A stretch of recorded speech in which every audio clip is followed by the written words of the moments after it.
un gros match fou entre le FC Barcelone et l'équipe de Atlético de Madrid pour la demi-finale de la Copa du Roi. Je suis trop fier parce que ça se complique un peu pour le Barcelone.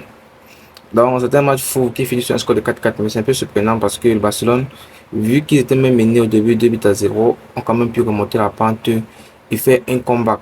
Un comeback en fait. Et ils avaient égalisé 2-2.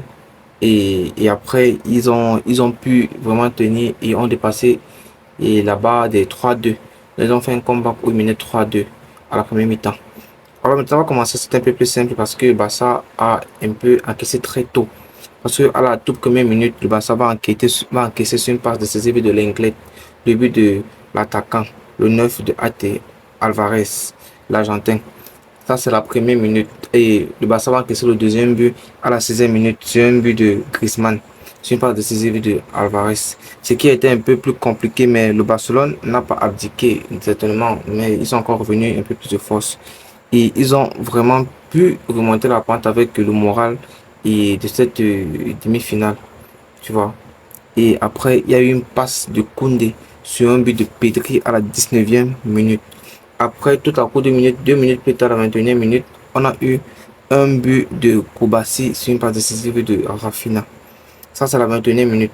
Et alors, avant d'entrer maintenant à la mi-temps, à première mi-temps, on a Rafinha qui va doubler la passe décisive là pour Hugo Martinez, qui va marquer à la 41e minute le but du 3-2. Donc là, ça fait le coming back pour le FC Barcelone qui mène maintenant 3-2 alors qu'ils étaient menés 2-0. En premier mi-temps, le Barça mène 3-2. Ça, c'est incroyable parce qu'avec le coming back, face à une équipe complexe comme Atlético de Madrid, c'est vraiment incroyable.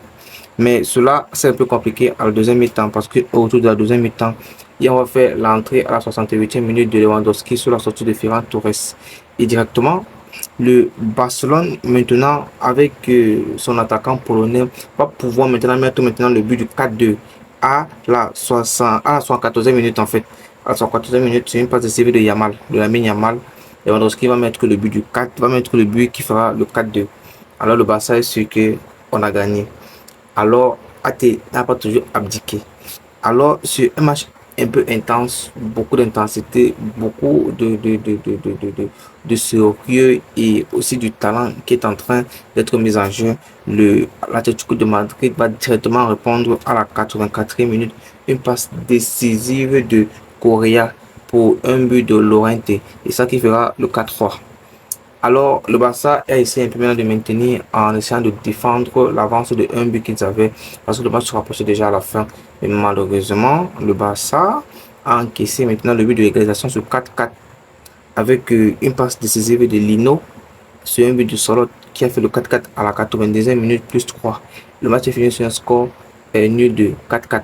Donc, je peux comprendre ça, ce match un peu plus intense et moi, vu que je suis madrilène, ça me fait du bien parce que je pense qu'on ne pourra pas affronter le Barcelone en, en championnat et venir les affronter encore en Copa del Rey. Là, ça va un peu accumuler un peu beaucoup trop d'intensité de jeu, beaucoup trop de concentration. Pour nous, c'est pas trop évident. Donc, je pense que ici, s'ils ont perdu, c'est incroyable. Alors, tout ce qu'on va dire, c'est que le Barça a perdu et le Barça, en fait, a fait mal nul et que ça se complique pour eux. Alors, on sera fiers si H puisse se qualifier pour la suite. D'accord?